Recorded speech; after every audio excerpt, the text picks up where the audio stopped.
আসসালামু আলাইকুম রহমতুল্লাহ। আমার বাম পাশে দেখতে পারতেছেন মাদ্রাসার একজন কনিষ্ঠ ছাত্র এবং হেফজুল কোরআন ইনস্টিটিউট মডেল মাদ্রাসার একজন শিক্ষক, যিনি এই মাদ্রাসা পরিচালনা করেন, মাওলানা হাফেজ মাওলানা মোহাম্মদ নাসিরউদ্দিন সাহেবের ছেলে। আসলে একজন মাদ্রাসার শিক্ষক তার ছেলেকে মাদ্রাসায় পড়াবে, এটাই তার লক্ষ্য।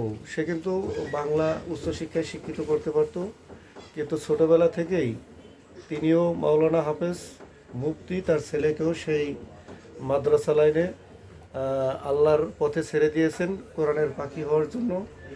সবাই এদের জন্য দোয়া করবেন, এরা যেন সবসময় দিনের দাওয়াত দিতে পারে। আর এই যে হলো দেখেন, পরবর্তীতে ক্যামেরা বন্দি চলে আসলো হেফজুল কোরআন ইনস্টিটিউট মডেল মাদ্রাসার যে মুহতামিম, আমরা বলি প্রধান শিক্ষক, প্রিন্সিপাল, তার এই ছেলে। দেখেন তারা কিন্তু তিন ভাইয়ের ছেলেরাই কিন্তু মাদ্রাসায় শুরু থেকেই মাদ্রাসায় দিয়েছে। তাদের চিন্তা ধ্যান ধারণা হলো কি ইসলামের পথে বাচ্চাদের ছেড়ে দিয়েছে। আপনারও সন্তানকে দিনের পথে ছেড়ে দেন, একজন কোরআনের পাখি বানান, হাফেজ মাওলানা বানান। একটা কথা আছে যে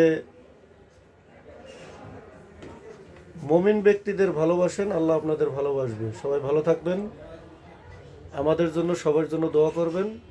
আল্লাহ হাফেজ।